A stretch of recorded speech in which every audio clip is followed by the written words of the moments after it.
This is Mongolia, a land of deserts, mountains, and the steppe. A seemingly endless expanse of grassy plains, and home to around 1 million nomads. For centuries, they've survived off the land, shepherding livestock and moving their camps from season to season.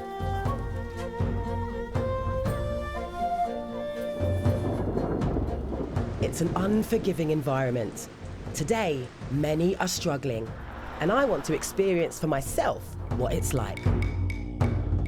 So I left the house nearly 24 hours ago.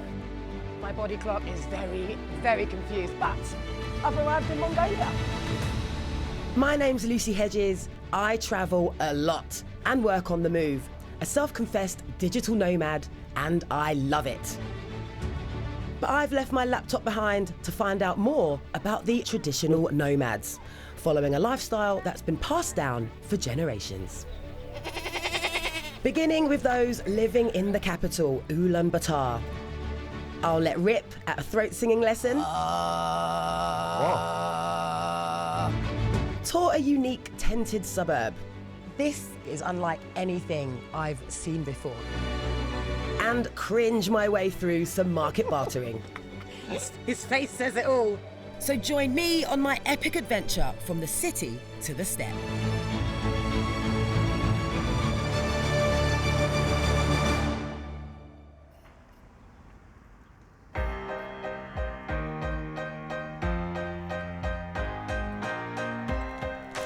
So, where are you from, man?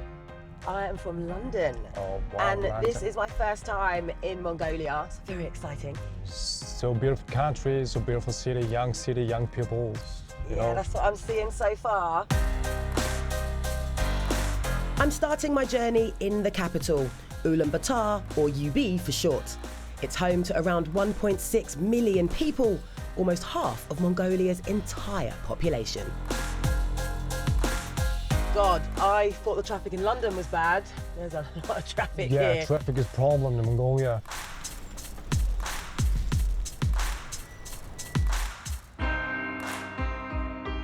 Now, I heard a really fun fact. Anyone with a car can basically moonlight as a taxi driver, is that right? Yeah, it is true. So anyone can flag a car down, and if the driver wants to take them, they can jump in. Yep. With average earnings of around $540 a month, lots of people here have a side hustle. That's a great way to make extra money. Are you not worried about picking up questionable characters, you know? I could be a murderer. Ulaanbaatar has grown enormously in a short space of time. Since 1990, its population has trebled. Across the city centre, construction continues on shiny new high-rises, driven by a decades-long mining boom. To get a better look, I'm heading to one of the city's best viewpoints. This has been quite the climb. I was secretly hoping there'd be a chairlift, but unfortunately nothing.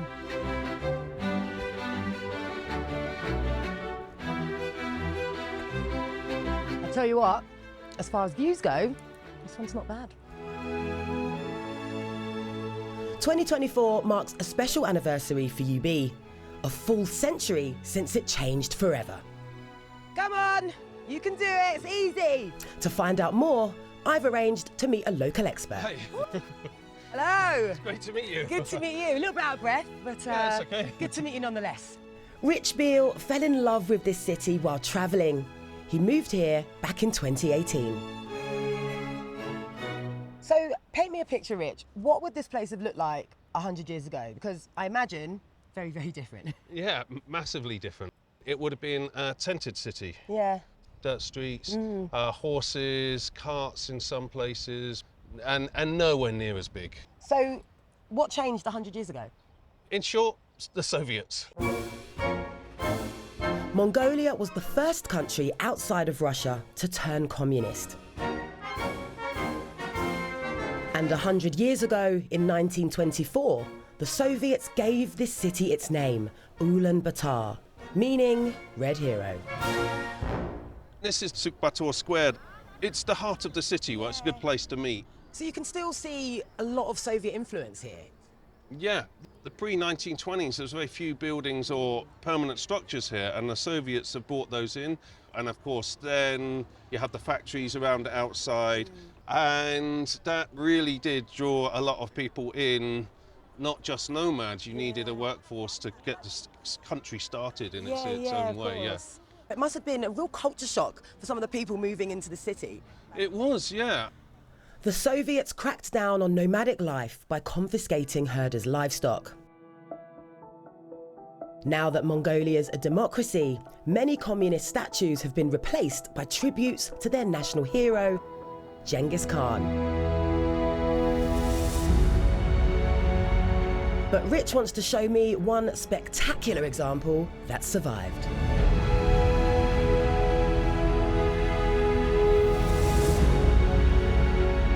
Wow. It's one of my favourite places in UB. Yeah? Still.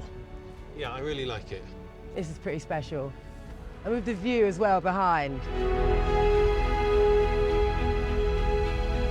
So this is the Zaysan Memorial Monument. It was constructed originally in 1956, and it was to commemorate the Soviet soldiers and Allied soldiers that lost their lives during the Second World War. The main tower is 27 meters tall, and then eventually the mosaic was added to this, which shows kind of the Mongolian-Soviet friendship. Over here is my favourite section, and you can see the Mongolians clearly in their traditional dress. It's kind of integral to the monument, and especially in the way she's greeting, which is the true traditional Mongolian way of offering the bowl of milk with the traditional Mongolian scarf underneath. Yeah. I love anything that's able to tell a story and give you a sense of that history, and I think this really does that perfectly, with the help of Rich, of course.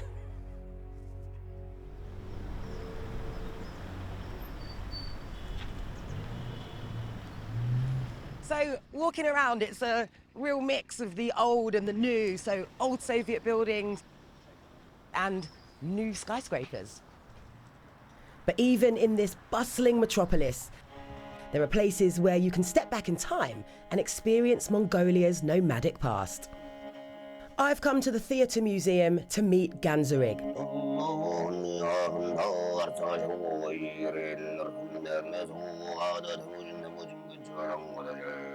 This is throat singing. He's sounding two notes at the same time, a low guttural drone and a higher pitched melody over the top.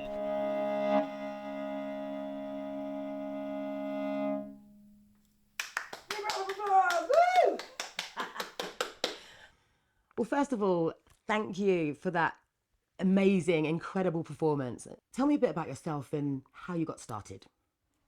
Тэглэг байх уу? 14 үе гэдэг бол одоо миний аавын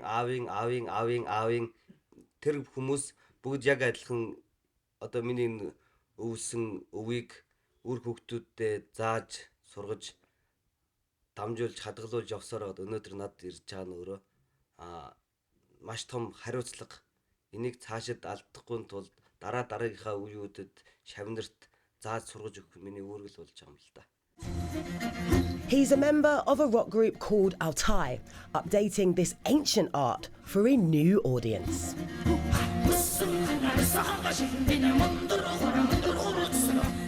Яг хүүхэнд бол энэ маш том бясалгал, анхаарал төвлөрөх, өөрийгөө тайвшруулах, сэтгэл зүйн маш том засал болж өгдөг. Тийм учраас дуртай. It takes years to master, but we've all got to start somewhere. Okay, I'm ready for my throat singing lesson, and I apologise in advance for what's about to come out of my mouth. Хоёр дахь төрөл нь хархираа. Тэгэхээр хамгийн эхлээд зөв амьсгал авч сурах хэрэгтэй. Хөмөлөхөд хамгийн чухал нь амьсгал учраас энэ амьсгалыг авахдаа уушгинд биш хэвлийнд авах хэрэгтэй. Okay. Хамраараа шууд амьсгал авах. It's here, not here. Yeah.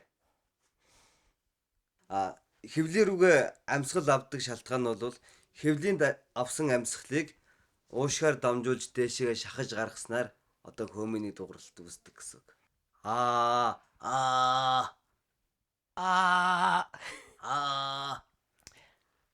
Ah.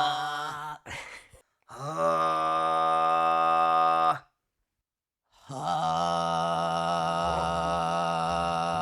How was that? Yeah. Good. Ah. Now I've got my growl, time to try a tune.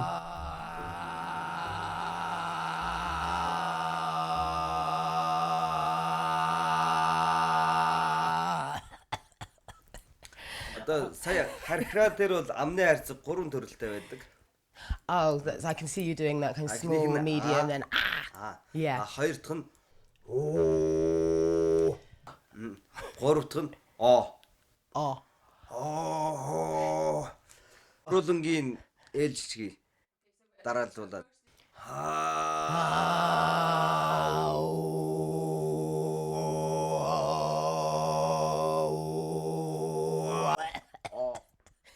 That's about as much as my lungs can do. Okay, 1 minute.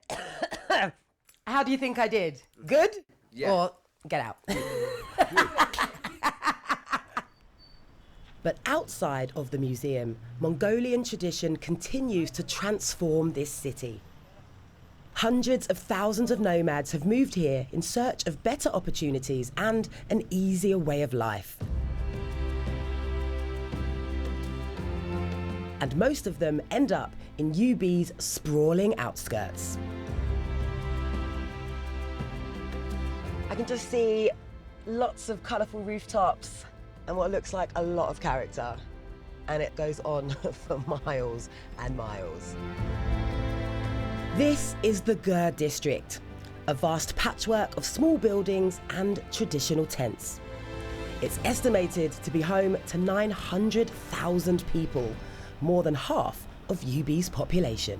Hi, Daria. Hi, Lucy. Bring it in. How are you? I'm good. I'm meeting Daria, who runs a local non-profit called Ger Hub.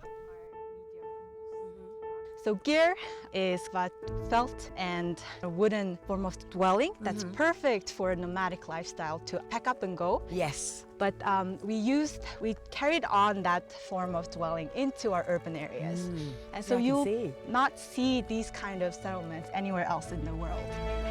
But despite the tranquility, living here isn't easy. Every day is a bit of a struggle for the Ger area residents. You're connected to the electrical grid, and that's about it. So people have to, fetch their household water. They have to burn coal to heat or cook. You don't have plumbing either. So a lot of challenges also emerge from that. The residents' use of coal-burning stoves has contributed to another problem. Some of the world's worst air pollution. But despite all that, Daria is upbeat about these communities. There's a lot of misconception that Ger area residents want to go live in an apartment building. But for some former nomads, it feels so constricted living and being surrounded by four walls. So we wanted to offer that perspective for tourists.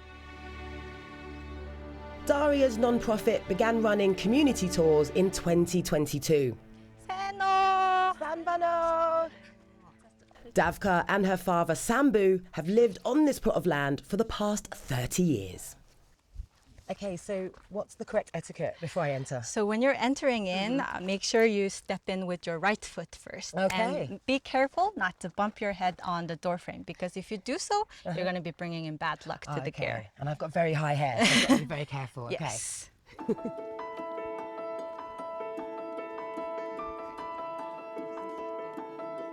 Inside, I'm offered a traditional Mongolian welcome of fermented horse milk.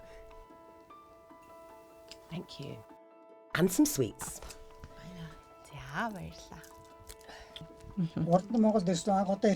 It is, yes. And it is not disappointing me at all so far.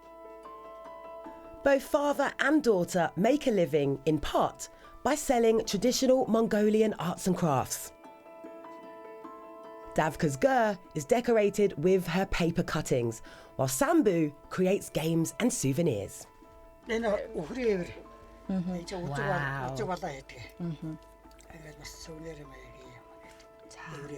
He grew up on the steppe.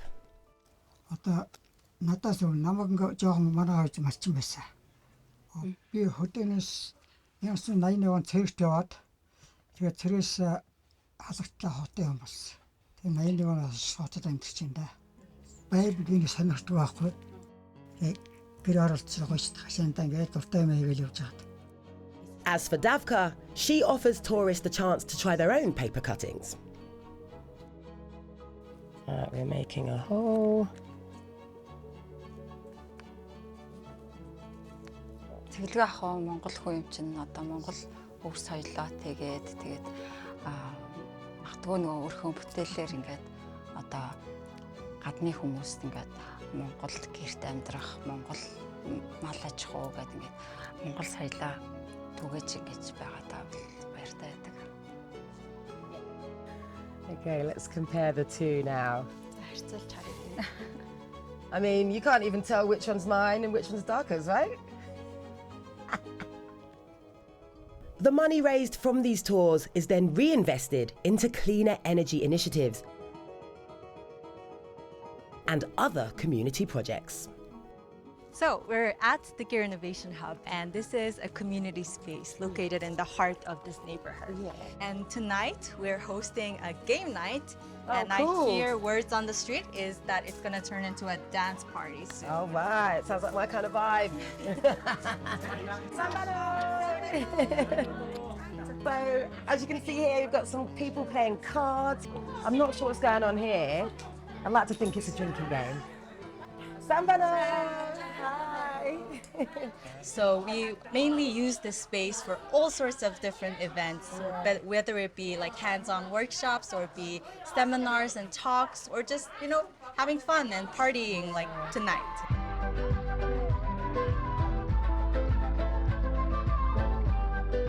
How would you sum up the nomad experience in Ulaanbaatar in 2024? I would say it's all about perseverance and adaptability. It's such a harsh environment and the climate is ever changing. But Mongolians, they have that drive within themselves to continue going, to continue changing things to improve their living conditions.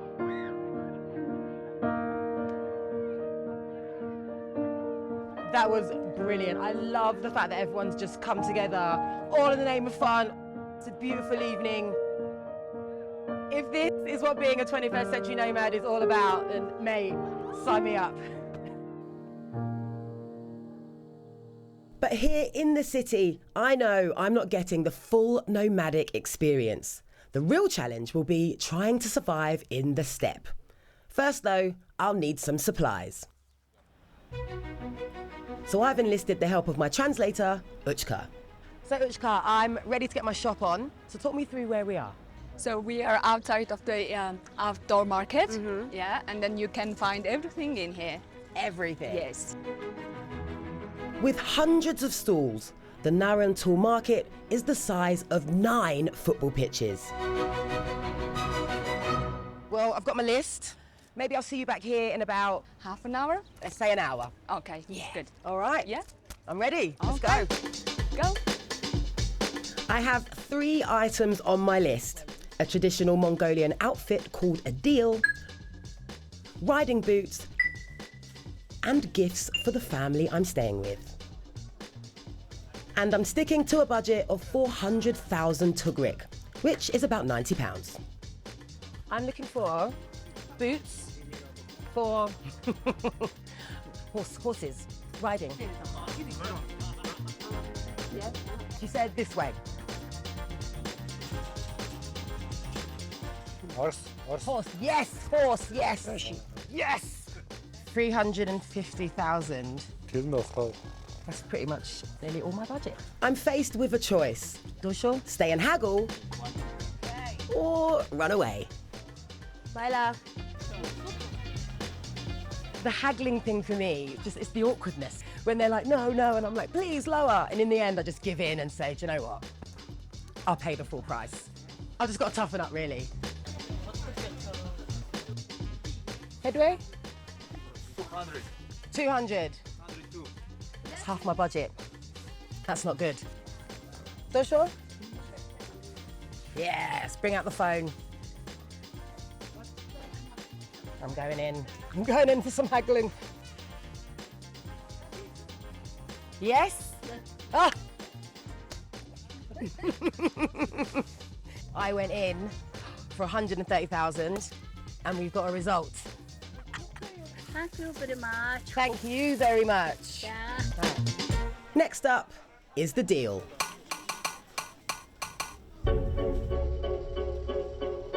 Not this one, blue, it matches my hair, I don't want that. This one, I like this one, yes.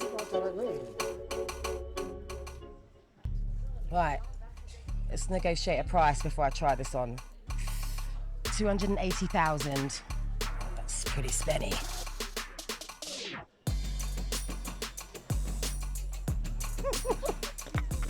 His face says it all. I've taken 100,000 off. Okay.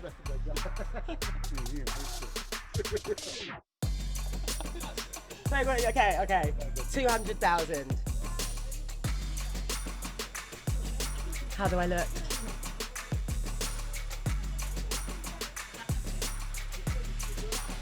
Yeah, we have 180,000. It's a deal for the deal. Now all that's left is the gifts. Some of these things are beautiful. But with Uchka waiting at the gates, the clock is ticking. Uchka was not kidding. You can pick up traditional dress and a chainsaw here. Ooh, we've got candy, which I think will make a nice present for the kids. Who doesn't love pick a mix? I need about 2 kilos worth of sweets. Yeah. What about these ones? Yeah, these, yeah, some berry sweets. Okay. These ones look pretty good too. 27,000. Thank you so much. Okay, I've survived. I've got everything that I need. Now, I just need to work out how the hell I get out of here. I need a hug. Go home. How was it? I think I got into the flow quite nicely. I stayed within my budget. Non-verbal haggling is my cup of tea. I could do that all day. So I'm good to go. Ready for the step. Yeah. Next time, this is amazing. I spend 48 hours living on the Mongolian steppe, experiencing for myself the wonders and hardships of this extraordinary way of life. We are really racing against time now.